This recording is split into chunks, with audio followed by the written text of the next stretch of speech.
Shalom Bapak Ibu Saudara yang sangat dikasihi Tuhan. Shalom. Ya, senang sekali pada pagi hari ini kita boleh berjumpa kembali ya, meskipun melalui media Zoom, tapi percayalah bahwa segala sesuatu bekerja bersama untuk mendatangkan kebaikan pada akhirnya.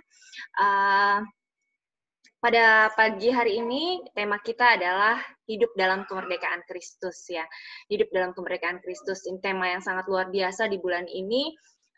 Yang kita sama-sama belajar dan kita sama-sama dibukakan begitu banyak hal dalam beberapa minggu ini. Dan mungkin hanya sekedar mengulang kembali dan mengingatkan kembali akan beberapa hal yang kita sudah pelajari bersama. Ada 4 hal yang saya rindu ingin supaya kita sama-sama belajar pada pagi hari ini tentang bagaimana caranya kita bisa hidup di dalam kemerdekaan Kristus itu. Bagaimana caranya kita hidup di dalam kemerdekaan Kristus itu. Ada 4 hal yang kita bisa belajar bersama-sama. Kita belajar dalam Efesus 5 mulai dari ayat yang ke-15. Efesus 5 ayat yang ke-15 sampai ayat yang ke-16 dikatakan, "Karena itu perhatikanlah dengan seksama bagaimana kamu hidup. Jangan seperti orang bebal, tetapi seperti orang arif. Dan pergunakanlah waktu yang ada, karena hari-hari ini adalah jahat." Jadi hal pertama yang kita bisa pelajari bersama di dalam hidup dalam kemerdekaan Kristus, hal pertama yang kita bisa ingat bersama adalah pergunakan waktu yang ada. Waktu yang masih dipercayakan pada kita saat ini, kita belakangan ini ya dengar berita beberapa orang yang dipanggil oleh Tuhan. Mungkin kita sempat dikejutkan dengan berita tentang corona ini. Tetapi saya perhatikan juga di samping peristiwa corona ini, ada banyak hal juga yang ternyata bisa merenggut nyawa orang gitu ya. Jadi banyak sekali saya dengar, belum lama juga dari Pak Gembala saya dengar ada Bapak Pendeta yang senior di GPIA, juga salah seorang pendeta senior GPIA yang dipanggil Tuhan juga secara dadakan, tiba-tiba kita semua nggak menyangka. Beliau hanya main badminton, tiba-tiba setelah selesai main badminton, lemes dan dibawa ke rumah sakit, sudah nggak ada lagi. Beberapa hari yang lalu saya juga dengar teman SMP saya, temannya meninggal, istrinya meninggal, karena pecah pembuluh darah. Jadi benar-benar mendadak dan saya sedih banget karena saya lihat gimana anaknya masih kecil, anaknya mungkin masih sekitar 5 tahunan ya usianya. Jadi jenazah ibunya ditaruh di lantai 1 di bawah gitu ya. Terus anak kecil itu melihat dari tangga, karena mungkin dia nggak sampai mau lihat ke atas peti gitu. Jadi dia naik ke atas tangga supaya dia bisa lihat jenazah mamanya gitu. Saya lihat, aduh sedih banget gitu rasanya, kayak gimana gitu ya. Tapi satu hal yang mungkin kita bisa renungkan bersama bahwa waktu-waktu yang Tuhan berikan dan Tuhan masih percayakan pada kita hari-hari ini adalah saat-saat yang begitu berharga ya. Kita masih dipercayakan, dikasih kesempatan oleh Tuhan, diberi nafas kehidupan. Hari ini, selagi masih ada yang disebut hari ini, jangan keraskan hati kita gitu. Ini adalah sebuah kesempatan yang Tuhan berikan pada setiap kita untuk melakukan pekerjaan besarnya, untuk hidup di dalam kemerdekaannya, untuk kita hidup merdeka melayani Dia. Ya, nanti kita akan belajar dalam poin-poin selanjutnya bagaimana kita bisa hidup di dalam kemerdekaan Kristus ini. Tapi hal yang pertama yang kita perlu sama-sama sadari bahwa waktu-waktu yang kita punya saat ini adalah waktu yang begitu berharga. Karena itu don't take it for granted. Jangan anggap sepi waktu yang ada ini, jangan anggap sepele waktu yang ada ini ya. Kita juga dengar artis yang terkenal ya, Didi Kempot yang mungkin dia beranjak dari orang yang biasa-biasa, dari pengamen jalanan, dari orang yang hidupnya sembarangan, hidup di bawah kolong jembatan, kemudian saat di puncak karirnya di mana dia bisa mengumpulkan uang 7 miliar ya kalau nggak salah ya Mas. Ya, dia bisa mengumpulkan uang yang begitu banyak donasi dalam saat-saat corona ini, di mana puncak karirnya dia mulai mau mengadakan konser besar-besaran, tapi ternyata saat itu dia harus selesai, harus dipanggil oleh menghadap yang kuasa gitu ya. Kita juga dengar penyanyi, pencipta lagu Hidup Ini Adalah Kesempatan, ya, yang lagunya begitu menyentuh kita ya, benar ya, sangat renungan yang sangat mendalam gitu. Hidup ini adalah kesempatan. Ternyata juga sudah dipanggil pulang sama Yang Maha Kuasa gitu. Itu artinya apa?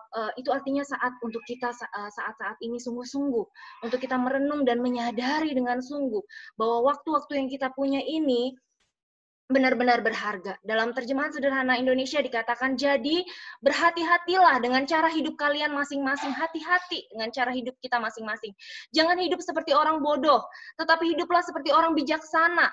Maksud saya adalah supaya kamu menggunakan setiap kesempatan untuk melakukan yang baik. Karena zaman ini adalah zaman yang jahat. Karena zaman ini adalah zaman yang jahat. Jadi pakailah waktu yang ada, ya. Kolose 4 ayat 5 dikatakan, hiduplah dengan penuh hikmat terhadap orang-orang luar. Pergunakan waktu yang ada. Kita diingatkan untuk terus-menerus menggunakan waktu yang ada. Ya, untuk kita menggunakan waktu yang ada ini, dibilangnya di sini kan, pergunakan waktu yang ada gitu ya. Dalam kata pergunakan waktu yang ada ini, kalau dalam bahasa aslinya itu exagorazo atau redeem. Bapak Ibu Saudara, Bapak Ibu tahu ya kalau misalnya kita mau menukarkan poin, menukarkan hadiah gitu kan pakai istilah redeem atau kita menebus sesuatu gitu ya untuk mendapatkan sesuatu gitu yang bisa ditukarkan gitu. Nah, jadi rupanya ini juga pakai istilah redeem. Atau mengambil atau menebus gitu ya. Jadi artinya apa? Hidup kita sudah ditebus oleh pengorbanan darah yang kudus, oleh pengorbanan darah Yesus. Tetapi kalau kita tidak meridim waktu yang sudah ditebus oleh Tuhan ini, artinya apa? Kita tidak mempergunakan waktu yang sudah diberikan oleh Tuhan dengan kualitas yang terbaik, dengan memanfaatkan waktu yang ada dengan sebaik-baiknya, maka itu artinya kita belum menebus waktu kita. Kita belum mempergunakannya dengan sebaik-baiknya. Artinya di sana dikatakan untuk memanfaatkan secara bijaksana dan sakral. Memanfaatkan secara bijaksana dan sakral setiap peluang untuk melakukan kebaikan. Sehingga semangat dan kebaikan itu adalah seperti uang pembelian yang dengannya kita menjadikan waktu sebagai milik kita sendiri. Jadi artinya apa? Waktu kita memakai waktu untuk melakukan hal-hal baik, untuk bersemangat ya. Banyak orang menghabiskan waktunya ngapain? Mager. Aduh, kesini yuk. Ah, enggak deh, alasannya apa? Mager. Aduh, ayo lakukan ini yuk. Ah, enggak deh, alasannya apa? Mager. Ayo ikut belajar yuk, Bible study yuk. Ah, enggak deh, kenapa? Mager. Alasannya sering kali itu kita dengar gitu ya, mager, dan mager. Tapi kalau kita biarkan itu terus-menerus terjadi dalam hidup kita, yang terjadi adalah kita menjalani hidup tanpa kualitas. Kita tidak menebus waktu-waktu yang seharusnya bisa begitu berharga dan begitu berarti. Kita nggak mengalami kualitas dalam kehidupan kita. Kita tidak mengalami satu satisfying kehidupan yang memuaskan gitu ya. Kita hanya mengalami kehidupan yang monoton, kehidupannya akan menjadi begitu membosankan dan sayang banget kehidupan kita yang sudah ditebus dengan pengorbanan darah yang begitu mahal dan kudus kalau kita tidak pergunakan dengan sebaik-baiknya. Karena itu pergunakan waktu yang masih dipercayakan kepada kita dengan sebaik-baiknya. Itu hal yang pertama, hidup dalam kemerdekaan Kristus. Hal pertama yang perlu kita ingat bersama-sama, mari ulang bersama-sama dengan saya. Poin pertama, pergunakan waktu yang ada. Pergunakan waktu yang ada. Ya, mari kita pergunakan waktu yang ada dengan bijaksana. Kemudian hal yang kedua yang kita bisa belajar, kita lihat di dalam Efesus 5 ayat 17 sampai 18. Efesus 5 ayat yang ke-17 sampai ke-18. Sebab itu janganlah kamu bodoh, tetapi usahakanlah supaya kamu mengerti kehendak Tuhan. Dan janganlah kamu mabuk oleh anggur, karena anggur menimbulkan hawa nafsu. Tetapi hendaklah kamu penuh dengan roh. Firman Tuhan berkata, hendaklah kamu penuh dengan roh.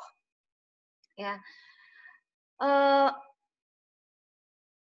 Yang poin kedua yang kita bisa pelajari bersama adalah, biarlah hidup kita dipimpin oleh roh. Amin. Biarlah hidup kita dipimpin oleh roh. Kalau kita ingin mengalami kehidupan yang berkemenangan, hidup merdeka di dalam Kristus, maka kita harus dipimpin oleh Kristus. Kita harus dipimpin oleh rohnya yang kudus, yang tinggal di dalam hidup setiap kita. Ayat ini ditulis eh, oleh Rasul Paulus di dalam penjara, di mana pada saat Rasul Paulus menuliskan, Rasul Paulus diliputi kesedihan. Kenapa? Karena jemaat di Efesus, mereka masih kembali pada kehidupan lama mereka, di mana mereka masih terjebak dalam penyembahan berhala ya, penyembahan pada dewa-dewa Yunani. Dewa yang mereka sembah itu adalah dewa Artemis. Dan mereka memahami, percaya dewa ini adalah dewa kesuburan, juga mereka juga melakukan penyembahan-penyembahan terhadap kaisar. Jadi atas latar belakang itu, Rasul Paulus mengingatkan kembali kepada jemaat di Efesus untuk kembali fokus kepada Kristus dan membiarkan hidup mereka sepenuhnya dipimpin oleh Roh dan bukan yang lain. Ya, dipimpin oleh Roh dan bukan yang lain. Demikian pula halnya dengan kehidupan kita. Begitu banyak hal yang mau menyita perhatian kita. Pekerjaankah, kesibukankah, tuntutan-tuntutan dari dunia ini. Begitu banyak hal yang mau menuntut kita, yang mau menarik kita ke segala arah. Tapi tahukah kita kemana fokus yang utama dalam hidup kita? Apa yang menjadi fokus yang utama dalam hidup kita? Itulah pentingnya kenapa kita harus benar-benar mengikuti tuntunan Roh Kudus. Supaya kita bisa tahu mana yang menjadi prioritas di dalam hidup kita. Supaya kita bisa tahu mana yang harus menjadi fokus utama dalam hidup kita. Dalam Galatia 5 ayat yang ke-16, Galatia 5 ayat ke-16, saya bacakan versi terjemahan sederhana Indonesia. Jadi inilah nasihat saya kepada setiap kalian. Hiduplah dengan taat kepada pimpinan Roh Kudus. Dengan demikian, kamu tidak lagi memuaskan keinginan-keinginan badanimu yang jahat.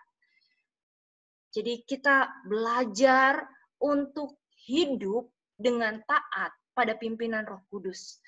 Bapak Ibu Saudara, saya juga sedang belajar hari-hari ini. Mari kita sama-sama belajar untuk mempergunakan waktu yang ada, sungguh-sungguh mendengar tuntunan Roh Kudus. Hari berlalu begitu cepat. Kalau kita pikir kemarin rasanya baru tahun baru 2020. Tahu-tahu hari ini kita sudah berada di pertengahan bulan Mei. Udah mau pertengahan tahun. Artinya setengah tahun sudah berlalu. Waktu begitu cepat lewat. Kalau kita tidak berjalan dalam tuntunan Roh Kudus, akan begitu banyak penyesalan yang kita lalui di dalam hidup ini. Jadi kalau kita hidup dalam tuntunan dan arahan Roh Kudus, kita akan mengalami kehidupan yang selalu berkemenangan, ya. Bagaimana caranya supaya kita bisa mengerti dan dipimpin oleh Roh Kudus? Mulai relakan diri kita untuk ikut belajar, untuk ikut mendengar kebenaran firman. Di tempat ini, puji Tuhan, kita selalu diajarkan, Bapak Ibu Saudara, kita selalu diajarkan, kita selalu diperlengkapi dengan kebenaran firman Tuhan. Bagaimana kita bisa mendengar suara Roh Kudus kalau kita nggak pernah mendengar firman? Salah satu hal untuk menolong kita supaya kita bisa mendengar suara Roh Kudus, supaya kita bisa membedakan mana sih maunya Roh Kudus, mana sih yang keinginan daging. Banyak sekali pertanyaan yang diajukan seputar itu. Saya belum bisa bedain mana suara roh, mana suara daging. Kalau kita pengen tahu, kalau kita pengen bisa membedakan, dimulai dari belajar firman, Bapak Ibu Saudara. Saat kita belajar firman, kita dibimbing, kita punya Bapa rohani, kita bersama-sama bertumbuh di dalam kebenaran firman, kita belajar bersama di dalam komunitas yang sehat. Di sana kita semakin tajam dan semakin bisa mendengar suara dan tuntunan dari Roh Kudus. Ada dua hal yang kita sudah belajar bersama. Hal yang pertama adalah pergunakan waktu yang ada dengan bijaksana.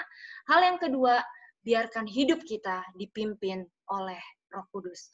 Dan hal yang ketiga yang kita bisa belajar pada pagi hari ini, gimana caranya supaya kita bisa hidup di dalam kemerdekaan Kristus. Hal yang ketiga kita lihat di dalam Efesus 5 ayat yang ke-19.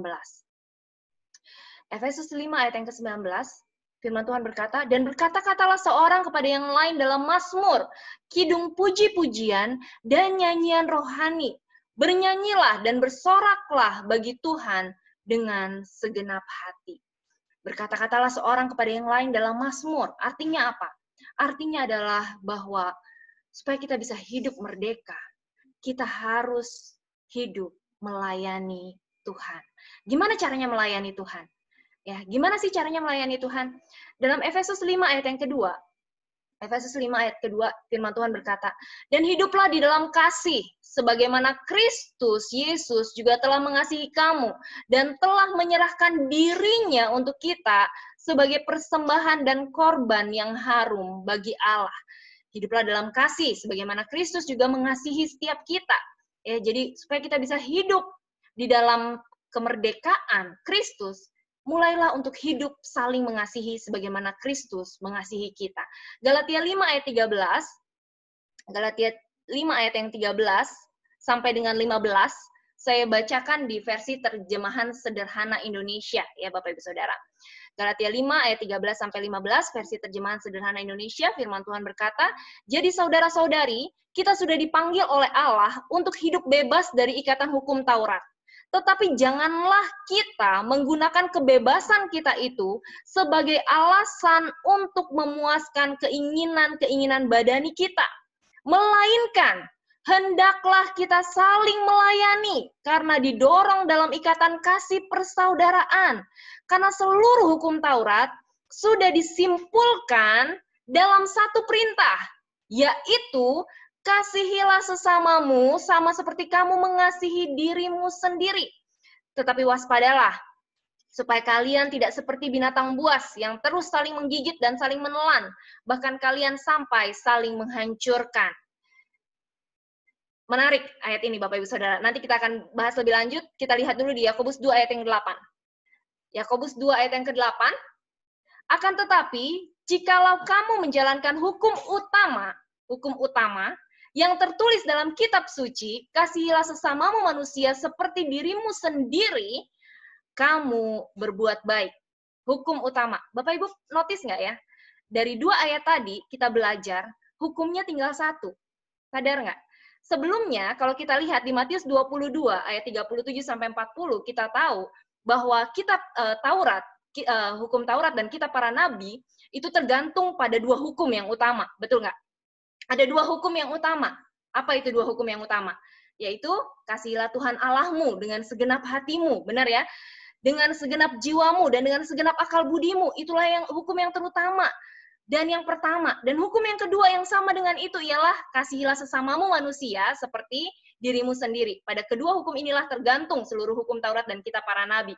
Tapi uniknya dari 2 ayat yang kita baca terdahulu, yaitu di dalam Galatia 5 ayat 13 sampai 15 dan Yakobus 2 ayat yang ke-8 tadi kita belajar bahwa hukumnya tinggal 1. Hukum yang utama adalah kasihilah sesama seperti kamu mengasihi dirimu, gitu ya.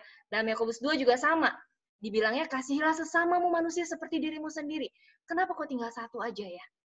Karena dalam 1 Yohanes 4 ayat 10 sampai 11 dikatakan inilah kasih itu.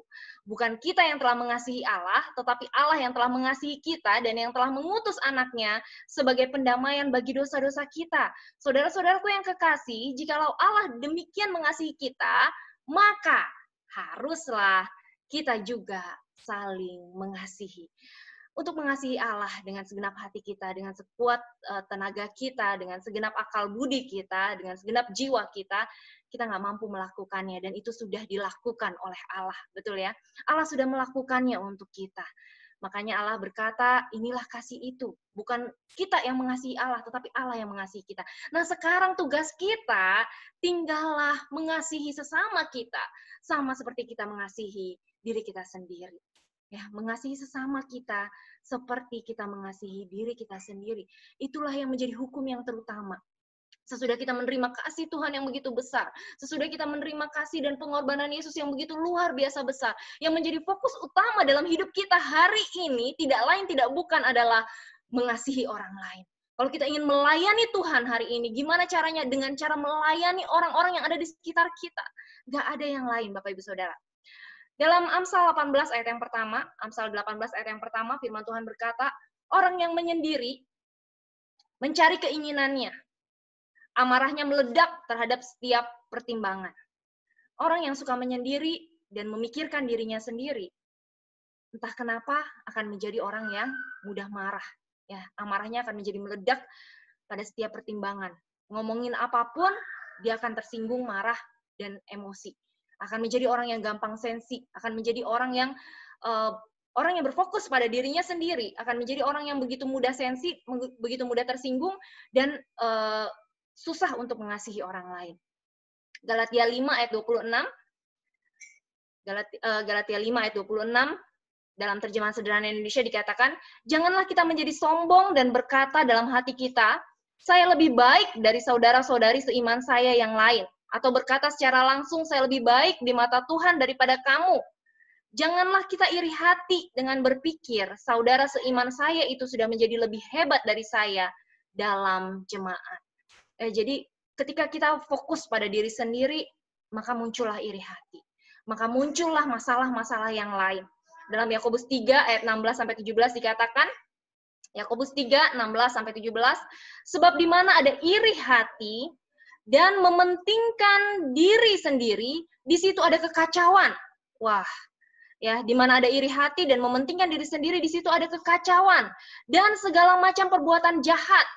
Jadi kalau di hati kita mulai ngerasa galau, mulai merasa gelisah, mulai merasa kacau, kayaknya nih perasaan kita nggak enak gitu ya. Kita mulai ngerasa apa ya, suasana di semuanya kayaknya semua serba salah deh. Semua kok masalah demi masalah terus-menerus datang gitu ya. Kok kayaknya semuanya kacau. Waktu kita mulai merasa seperti itu, kita harus mulai melihat di mana fokus kita. Waktu kita berfokus pada diri sendiri, di mana ada iri hati di sana, maka akan muncul kekacauan. Dan di mana ada muncul kekacauan, disitulah akar dari segala kejahatan, ya. Dan segala macam perbuatan jahat akan muncul. Tetapi hikmat yang dari atas adalah pertama-tama murni, selanjutnya pendamai, peramah, penurut, penuh belas kasihan, dan buah-buah yang baik, tidak memihak dan tidak munafik. Ya, ada buah-buah yang baik. Bahkan di dalam terjemahan sederhana Indonesia, di ayatnya yang ke-18 itu dikatakan, Yakobus 3 ayat 18 terjemahan sederhana Indonesia, firman Tuhan berkata, sungguh diberkati Allah orang yang bekerja untuk mendatangkan damai. Dia itulah yang betul-betul berhikmat, dan hasil dari hikmat itu pasti akan menjadi nyata dalam hidup yang benar. Jadi kalau ingin diberkati oleh Tuhan gitu ya, jadilah orang-orang pendamai. Bukan berarti Tuhan belum memberkati kita. Tuhan memberkati kita secara luar biasa. Tuhan memberkati kita dengan kasih-Nya yang luar biasa karena pengorbanannya di atas kayu salib. Tetapi salah satu cara untuk kita bisa menerima berkat Tuhan, hiduplah menjadi orang-orang yang pendamai, ya. Menerima berkat Tuhan dengan cara menjadi orang-orang yang pendamai. Jadi saling mengasihi dengan apa yang ada pada kita. Kadang kita berpikir gimana ya caranya supaya kita bisa saling mengasihi, gimana ya caranya supaya kita bisa melayani orang lain. Cara kita melayani orang lain adalah dengan apa yang ada pada kita. Jangan berpikir pada, kadang kita mikir nantilah tunggu saya hafal firman dulu, baru saya mulai melayani Tuhan. Nantilah tunggu saya punya uang sekian dulu, baru saya melayani Tuhan. Nantilah tunggu saya punya waktu dulu, baru saya melayani Tuhan. Bapak Ibu Saudara, tadi kita udah sama-sama belajar bahwa waktu begitu berharga. Kalau kita melayani Tuhan, bukan entar, bukan besok, tapi sekarang waktunya.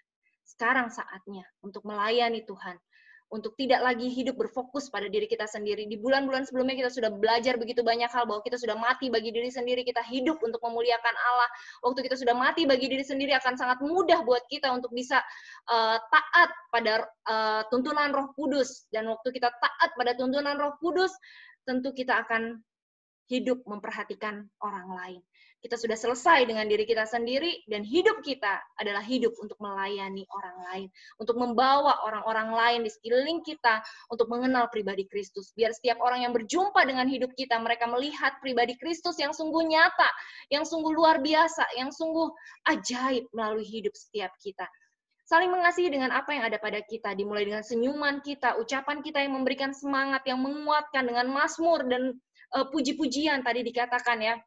Kolose 4 ayat 6, hendaklah kata-katamu senantiasa penuh kasih, jangan hambar, sehingga kamu tahu bagaimana kamu harus memberi jawab pada setiap orang. Pastikan setiap kata yang keluar dari mulut kita jangan hambar, tapi pastikan setiap kata yang keluar dari mulut kita penuh dengan kasih. Amin. Pastikan setiap perkataan yang keluar dari mulut kita jangan hambar, apalagi perkataan-perkataan yang menjatuhkan orang lain. Hambar aja jangan gitu ya. Apalagi perkataan yang membuat orang lain down, apalagi perkataan yang memojokkan orang lain, apalagi perkataan yang merendahkan orang lain, apalagi perkataan-perkataan yang membuat orang lain menjadi minder, menjadi rendah diri dan lain sebagainya. Tapi mulailah perkataan-perkataan yang membangun, perkataan yang membuat orang menjadi melihat pribadi Kristus yang sungguh nyata, sungguh indah, dan sungguh ajaib. Ya, Jangan biarkan hidup kita habiskan untuk diri kita sendiri lagi. Pakai waktu, tenaga, pikiran, perasaan, dompet, apapun yang ada pada kita hari ini, sadari itu semua bukan punya kita. Hidup manusia cuma sebentar aja, sama seperti rumput yang sekarang ada, sebentar lagi hilang, layu, dan kemudian lenyap. Kita nggak tahu entah kemana. Jadi apa yang ada pada kita itu bukan punya kita. Pakai itu semua untuk melayani, untuk melayani, untuk melayani. Pakai apa yang ada pada kita untuk melayani orang-orang di sekeliling kita sehingga semua orang boleh melihat Tuhan. Di Efesus 5 ayat yang ke-21, firman Tuhan berkata, "Dan rendahkanlah dirimu seorang kepada yang lain di dalam takut akan Kristus." Ya, rendahkan dirimu seorang kepada yang lain di dalam takut akan Kristus. Dalam bahasa Inggrisnya dikatakan submit to one another. Ya, belajar untuk menundukkan diri kepada orang lain. Belajar untuk menganggap orang lain lebih utama daripada hidup kita. Ingat, kita udah selesai dengan diri kita sendiri, orang lain yang nomor satu, bukan kita yang nomor satu. Punya barang bagus, belajar untuk melatih diri kita, jangan mikir aku yang mau yang terbaik, tapi kasih kepada orang lain yang terbaik. Layani orang lain, berikan yang terbaik. Dalam terjemahan NASB dikatakan rendahkanlah dirimu. NKJV, New King James Version dikatakan menunduklah. Menundukkanlah dirimu. Berikanlah jalan kepada orang lain. Nggak apa-apa, angkat kehidupan orang lain. Gitu ya, angkat kehidupan orang lain. Kita sudah selesai dengan diri kita sendiri, dan sekarang waktunya untuk kita mengangkat kehidupan orang lain, melayani orang lain. Dan hal yang terakhir, 2 menit lagi kita akan terputus. Sebelum terputus, mungkin satu hal lagi yang kita bisa belajar. Tadi kita sudah belajar 3 hal ya. Hal yang pertama, pergunakan waktu yang ada dengan bijaksana. Hal yang kedua, biarkan hidup kita dipimpin oleh Roh. Dan hal yang ketiga, layani orang lain. Ya, layani orang lain. Tempatkan orang lain yang terutama dari diri kita sendiri. Dan hal yang keempat, hal yang terakhir, bersyukurlah senantiasa. Efesus 5 ayat 20, ucapkanlah syukur senantiasa atas segala sesuatu dalam nama Tuhan kita Yesus Kristus kepada Allah dan Bapa kita. Orang percaya dan orang yang dipenuhi oleh Roh Kudus tahu bahwa Allah ada di pihak kita. Dan keadaan bukanlah sumber dari sukacita dan damai sejahtera kita. Jangan biarkan rasa bahagia kita, ucapan syukur kita hanya karena keadaan. Orang-orang yang merdeka, ya merdeka di dalam Kristus adalah orang yang senantiasa bersyukur dalam keadaan apapun. Filipi 4 ayat 7, damai sejahtera Allah yang melampaui segala akal, itulah yang akan memenuhi hati dan pikiran kita, yang akan memelihara hati dan pikiran kita di dalam Kristus Yesus. Ya, saya rasa sudah cukup ya. Jadi mari kita bersatu dalam doa. Tuhan, kami mengucap syukur Tuhan untuk pagi hari ini. Kami boleh Engkau ingatkan kembali bahwa waktu-waktu yang kami punya begitu berharga Tuhan. Selagi kami masih kuat, selagi masih ada kesempatan, selagi masih ada waktu, tolong setiap kami Tuhan, untuk kami boleh memakai waktu-waktu yang ada ini Tuhan, untuk memuliakan nama-Mu. Biarkan kami boleh Tuhan, hidup dipimpin di dalam Roh-Mu Yesus. Kami sudah selesai dengan hidup kami sudah selesai dengan masa lalu kami sudah selesai dengan diri kami Tuhan. Dan kini kami hidup untuk memuliakan Engkau. Biarlah Roh-Mu yang berkuasa mutlak, berkuasa secara penuh, menuntun kehidupan kami, mengarahkan langkah kaki kami. Kemana kami melangkah, menguasai seluruh pikiran, perasaan, kehendak, dan hati kami. Untuk kami boleh taat pada panggilan-Mu, sehingga tubuh kami bergerak selaras dengan roh kami, dengan Roh-Mu yang ada di dalam setiap kami. Untuk kami boleh berlari-lari pada panggilan sorgawi. Di tengah-tengah dunia yang kelam ini. Tengah-tengah dunia yang jahat ini. Di tengah-tengah dunia yang sudah jatuh ini, Tuhan. Dan kami boleh ikut ambil bagian untuk melayani saudara-saudara kami. Melayani Engkau. Sungguh pada pagi hari ini kami dibukakan satu kebenaran yang luar biasa, Tuhan. di mana Engkau mengajarkan kami bahwa kami tidak mampu untuk mengasihi Engkau dengan segenap hati, segenap jiwa, segenap akal budi kami. Karena itu Engkau yang mengasihi setiap kami, Tuhan. Bukan kami yang mengasihi Engkau, namun Engkau yang mengasihi setiap kami. Dan dengan kasih-Mu yang luar biasa itu, Kau pula yang memampukan setiap kami untuk mengasihi sesama kami. Untuk mengasihi orang lain, untuk menempatkan kehidupan orang lain lebih utama daripada hidup kami. Agar setiap orang yang berjumpa dengan hidup kami, mereka boleh mengalami kemerdekaan seperti yang kami alami. Mereka boleh mengalami perjumpaan pribadi dengan Kristus. Mereka boleh mengalami kelegaan. Mereka boleh mengalami kelepasan. Mereka boleh mengalami kesembuhan. Mereka boleh mengalami pribadi-Mu yang kudus. Terima kasih Tuhan. Dan kami juga boleh belajar bahwa hidup kami indah. Bukan karena bergantung pada bagaimana keadaan kami. Namun karena kehadiran-Mu di dalam hidup kami. Karena Engkau ada di pihak kami. Karena Engkau yang senantiasa berjalan bersama-sama dengan kami. Bukan keadaan, bukan situasi, bukan orang-orang di sekeliling kami yang mempengaruhi rasa bahagia dan ucapan syukur kami. Tetapi karena kehadiran-Mu. Karena Engkau yang begitu baik. Karena kasih setia-Mu yang begitu besar. Itu yang menguatkan setiap kami. Untuk setiap kami boleh hidup di dalam kemerdekaan Kristus. Untuk setiap kami boleh melakukan perkara-perkara yang besar, memuliakan nama Kristus. Untuk setiap kami sebagai ucapan syukur dan terima kasih kami, boleh mempergunakan apa yang ada pada kami untuk melakukan kehendak Tuhan. Untuk melakukan pekerjaan-pekerjaan yang besar, yang bahkan jauh lebih besar dari apa yang Yesus lakukan. Terima kasih Tuhan. Terima kasih untuk pagi hari yang luar biasa ini Tuhan. Terima kasih untuk kebenaran firman-Mu yang memerdekakan setiap kami. Bapa, hamba-Mu terbatas, namun hamba percaya Tuhan, bahwa ada Roh Kudus yang tidak pernah terbatas untuk menjelaskan pada setiap anak-anak-Mu. Sekalipun kami terpisah oleh jarak, namun Roh-Mu menyatukan setiap kami. Roh-Mu memateraikan kebenaran firman Kristus di dalam hati setiap kami, sehingga setiap kami boleh menjadi pelaku-pelaku dari kebenaran firman-Mu. Terima kasih Tuhan. Berpujilah nama-Mu. Di dalam nama Tuhan Yesus. Haleluya. Amin. Amin. Amin. Oke, saudara, masih ingat poin-poinnya tadi? Poin-poinnya PDMB. Pertama apa? Pergunakanlah waktu yang ada sebaik-baiknya. Yang kedua, dipimpin oleh Roh.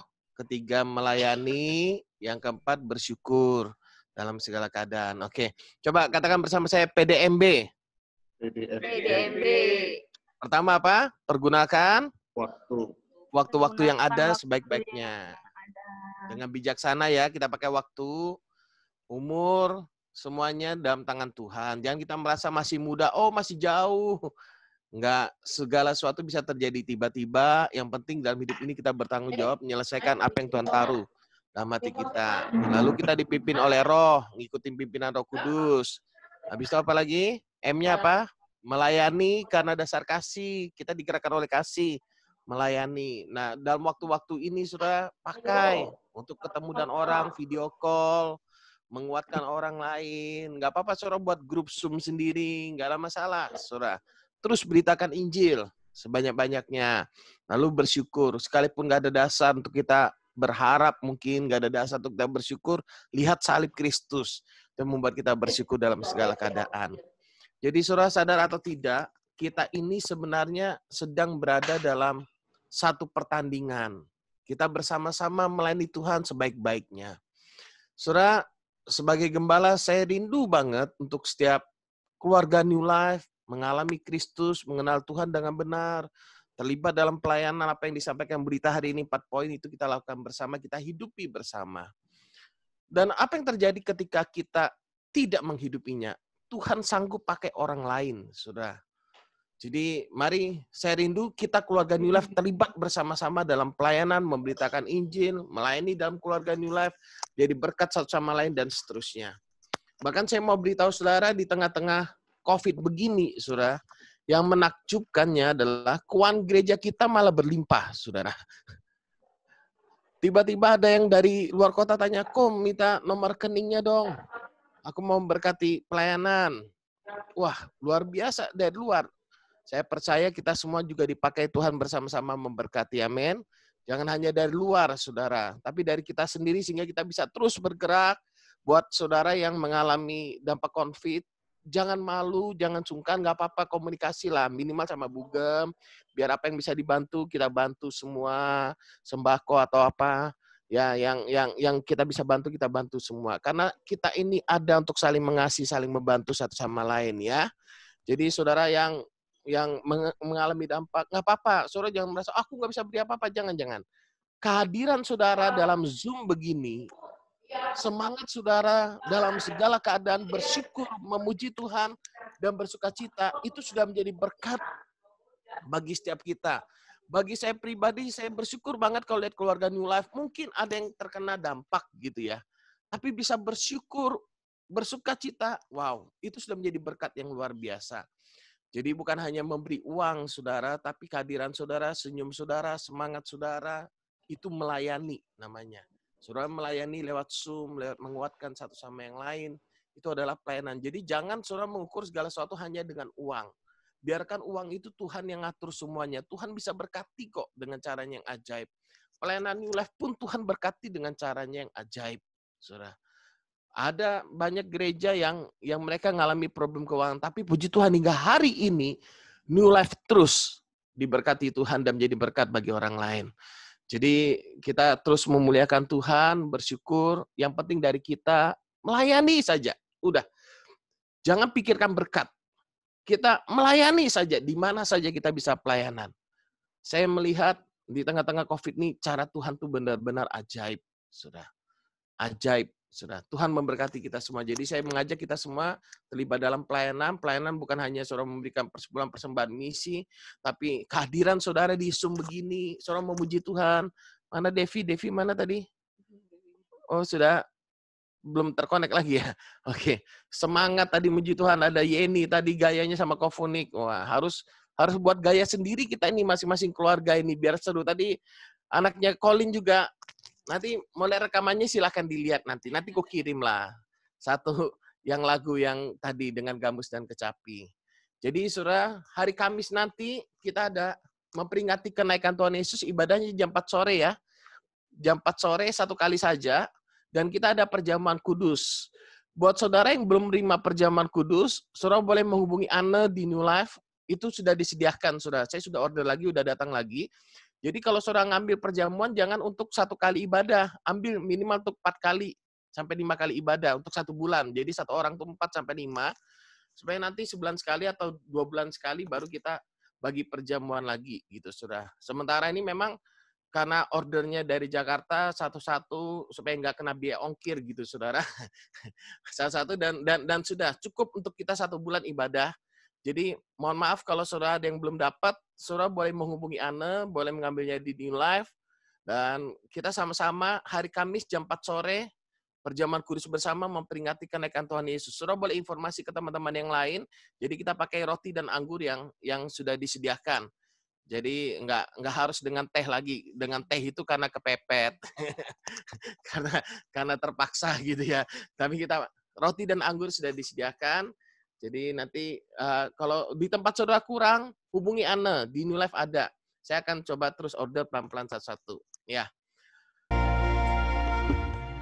Kami menyadari penuh Tuhan, kalau hidup kami ini semua karena anugerah Tuhan. Kami menyadari penuh bahwa Kristus yang hidup dalam hidup kami, bukan kami lagi. Tapi kami telah mati terhadap dosa, terhadap hawa nafsu, terhadap keinginan daging Tuhan. Makasih buat Roh Kudus-Mu yang tinggal dalam hidup kami. Memimpin kami kepada kebenaran firman-Mu. Makasih buat hikmat yang Kau berikan kami. Untuk kami boleh mempergunakan waktu yang ada dengan bijaksana. bukan menurut keinginan kami, tapi kami boleh melangkah dalam keinginan Tuhan. Makasih Engkau telah menjadikan kami begitu berharga di mata-Mu Tuhan. Makasih buat semuanya Tuhan. Kau sungguh baik dalam hidup kami. Makasih Tuhan. Kami mau belajar melayani-Mu dengan kasih yang terus mengalir dalam hidup kami. Kami mau belajar terus bersyukur dalam segala keadaan. Sekalipun banyak hal yang kami tidak mengerti Tuhan. Tapi kami percaya Roh Kudus menolong kami untuk kami boleh mengerti. Makasih Tuhan. Makasih aku berdoa buat anak-Mu Budita yang sudah menyampaikan isi hati-Mu. Makasih buat hikmat pengurapan Roh Kudus yang selalu baru dalam kehidupannya sekeluarga. Engkau yang menjadi sumber kesehatan, kekuatan dalam kehidupan Budita Tuhan. Kau memakai Budita jadi terang terus bagi kemuliaan nama-Mu. Seperti bintang-bintang yang terus bersinar. Keluarganya Tuhan Kau berkati berlimpah-limpah. Makasih Tuhan. Kami menyerahkan Budita dalam tangan-Mu Tuhan. Pemakaian-Mu sempurna atas hidupnya. Dalam nama Yesus. Makasih Bapa, makasih. Mari saudara-saudaraku yang dikasih oleh Tuhan, kita deklarasikan iman kita bersama. Saudara boleh mengulangi apa yang saya katakan. Aku percaya. Aku hidup karena kasih karunia Tuhan Yesus Kristus. Aku percaya Kristuslah yang hidup dalam hidupku. Kristuslah yang bekerja dalam hidupku. Dan aku percaya kasih-Nya terus mengalir dalam hidupku. Mengalir melalui hidupku. Sehingga setiap orang berjumpa dengan aku merasakan kasih Tuhan. Kasih Tuhan yang tanpa syarat, yang tanpa batas. Merasakan kasih Tuhan yang tak pernah habis. Aku percaya kasih-Nya, kuasa-Nya, hikmat-Nya, pengurapan-Nya, perlindungan-Nya, penyertaan-Nya sempurna dalam hidupku sampai selama-lamanya. Saudara-saudaraku yang dikasihi oleh Tuhan Yesus, terjadilah sesuai dengan apa yang telah kita imani dan apa yang telah kita katakan bersama. Di dalam nama Bapa, Anak, dan Roh Kudus, yaitu di dalam nama Tuhan Yesus Kristus. Yang percaya itu semua terjadi bersama dan saya berkata, amin, amin, amin.